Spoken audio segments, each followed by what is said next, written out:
Welcome to a deep dive. Today, we're plunging into some pretty striking public moments. We're looking at sources that focus on specific confrontations in Brazil. And what's interesting is how a commentator frames them basically as examples of, well, testosterone-fueled behavior. That's right. We've got transcripts, main ideas, and this commentator's perspective on two really distinct incidents. Okay, so our mission here, we want to pull out the key details from these sources, really understand the dynamics of these clashes as they're presented, you know? Yeah, and see what the commentator's really emphasizing about them. It's like getting a focused look through their particular lens. So we have two main situations to unpack. One happened in a furniture store. And the other, totally different setting, took place in a legislative assembly.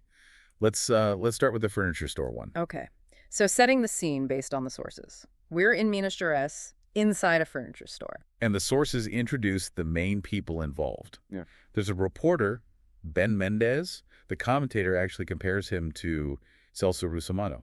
Oh, the consumer rights guy often on TV. Exactly. That guy. Always confronting businesses. And the other person is the store owner, a man named Tiago. And why is Mendez there? The sources say it's pretty straightforward initially. He's looking into a complaint. Basically, the store allegedly didn't fulfill an agreement with a customer. Standard consumer reporter stuff, you'd think. Yeah, but the sources suggest it immediately. Right. Oh, it goes sideways. Fast. It really does. And the commentator, they jump right in with their take.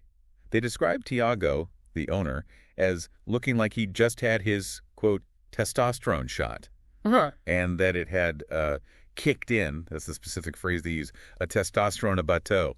That's the whole tone for their interpretation, really. And based on what the sources show, things escalate like crazy from there. Tiago gets aggressive, shouting, "Get out of my store!" repeatedly. Isai, that mean Alusha. Yeah. Over and over. But Mendez, the reporter, he digs in his heels. Right. He refuses to leave. The transcript has him challenging Tiago, saying something like, "I want to see you make me leave." Quiero ver o señor me tirar de aquí. Exactly. That kind of direct defiance is really central to how the sources portray this. And then it gets physical. It does. The sources detail Tiago actually grabbing the reporting crew's equipment. First a mic boom pole, and then a phone, or maybe a stabilizer rig, and he apparently grabs Mendez by the collar, pushes him. Wow. And Mendez's reaction, what do the sources say about that? Well, he warns Tiago, assault someone and you'll be arrested. He calls Tiago desequilibrado, which means like unbalanced. Unbalanced, right. And there's even a bit where Mendez apparently picks something up off the ground. The description makes it sound almost defiant, Okay, and there are other people there, bystanders. Yes, and they weren't quiet.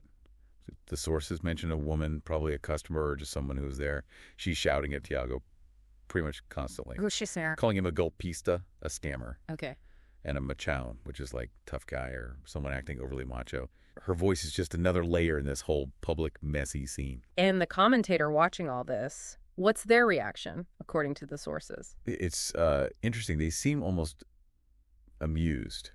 They compare it to a schoolyard fight. Seriously? Yeah, and they make these jokes about faking injuries, like rolling on the ground like Neymar. Ah, the classic soccer dive comparison. Exactly. So it's this mix of analyzing the aggression, but also kind of mocking it, making light of it. So how does this part end? Do the sources show a resolution?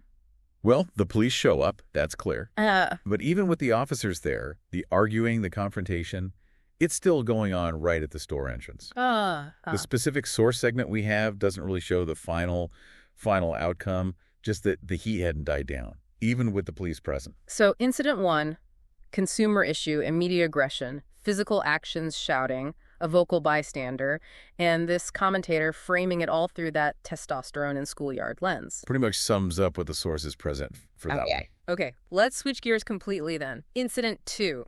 This one takes us somewhere very different, the São Paulo Legislative Assembly, ALESP. Right, a much more formal setting, you'd think. Yeah. The sources describe the start. There's a union representative at the podium. He's speaking, actually offering praise for the mayor of São Paulo. Seems pretty standard. Until politician Lucas Pavanato steps up and takes the microphone. And his intervention, not so standard. Definitely not. According to the sources, he just launches into this fierce attack on the unionists. The language is incredibly sharp. Like what? He calls him, and this is a direct quote from the source material, the most rejected sellout unionist pelego, by the very category he claims to represent in history. Wow. Pelego, that's a strong term in Brazil, isn't it? Like, Yeah. implies being cozy with the bosses or government? Exactly. Very critical. And the audience reaction described in the sources, it's immediate. Who is the audience? Identified as possibly delivery workers, maybe others represented by this unionist, they start booing the union rep right away. Oh. And then they start chanting, Pavanato, Pavanato. Yeah. And also, the union doesn't represent us. So instant, loud support for Pavanato's attack. And that's the trigger for things getting physical. Seems like it based on the sources. The unionist, described as clearly angered by Pavanato's words, and maybe even more by the crowd's reaction, just rushes towards Pavanato. Right there on the assembly floor. Right there. And the sources say a physical scuffle breaks out between them. Goodness. What happens then? Security must have jumped in. Immediately, security, police officers, they move in quickly to separate the two men. During all this, Pavanato was apparently yelling. Yeah. Things like, "Let go of me, damn it, mi solta porra," and calling the unionist a vagabundo, which translates roughly to scoundrel, bum, that kind of thing. So intense. How does this one resolve, according to the sources? It's pretty definitive in the footage described. Police officers forcibly remove the unionist from the assembly area. Physically remove him. Yeah, and put him in a police car waiting outside. Meanwhile, Pavanato is still there, shouting, "Vagabundo aquí no," like, "No scoundrels here!" And the crowd. Still chanting Pavanato's name. The sources describe Pavanato standing there, fist kind of raised, taking in the applause, the support. Okay, so a political insult in a formal setting, audience fuels it, leads to a physical fight, one person removed by police, the other hailed by the crowd. Very different scene, but also very confrontational. Exactly. And that brings us back to the commentator's main theme, connecting these two very different events. Right. Despite the settings being pulled apart, a shop versus the state assembly, the commentator, according to the sources, lumps them together. Yeah, presenting both as prime examples of these testosterone-fueled confrontations. That phrase, again, they use others too, right? Something about machões. Like, machões de hoje como testa no tampo, which is kind of like today's tough guys with their testosterone maxed out. This is the label the commentator consistently reaches for. And it makes you wonder, are they talking literally about biology, or is it more metaphorical for just aggressive, maybe performative masculinity? That's the question, isn't it? The sources report the phrasing, suggesting the commentator sees this kind of competitive, almost dominance display behavior as the key thing. And the pattern they highlight seems to be words escalate to physical action very quickly in public. Yes. It's not just arguing. It becomes a physical assertion, almost a performance of toughness, as the commentator seems to interpret it, proving who's more macho. And we really can't overlook the role of the audience or observers in both cases. Absolutely not. That woman shouting, "Scammer," in the store. Right. And the crowd chanting, "Pavanato," in the assembly. Yeah.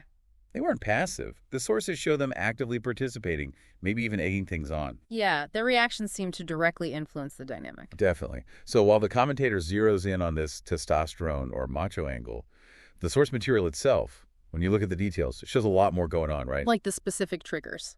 Exactly. A consumer complaint versus a political insult. In the very different contexts, retail versus politics, and how that audience feedback loop works. So the commentator's lens emphasizes the machismo, but the source details paint a slightly more complex picture, perhaps. Public performance, immediate reactions. For sure. It's all in there in the source reporting. Okay, so let's try to wrap up this deep dive then. We've looked closely at the source material covering two really distinct public clashes in Brazil. One in a store, one in a legislative body. And both presented through this specific commentator's lens as examples of aggressive, testosterone-fueled behavior, highlighting that pattern of quick escalation to physical acts very publicly. Yeah, and the sources gave us those specific raw details, the shouting, the physical contact, those sharp insults like scammer, unbalanced, pelego, vagabundo. Alongside the commentator's own colorful terms like testosterone shot and schoolyard fight, it really paints a picture of these moments. It does. Shows how volatile things can get in public. So these sources give us a window into that volatility and how at least one observer chooses to frame it, which leads to a final thought maybe for you listening. We saw how important the audience seemed to be in both scenarios. How do you think just the awareness of being watched, whether by one person or a whole crowd, might change how people act in a confrontation? Does it escalate things, diffuse them? And thinking about that specific testosterone-fueled label the commentator used. What does focusing on that angle highlight? And maybe more importantly, what other factors driving the conflict, things we saw in the source details, might that specific label tend to overshadow? Yeah, something to think about next time you see a disagreement playing out in public.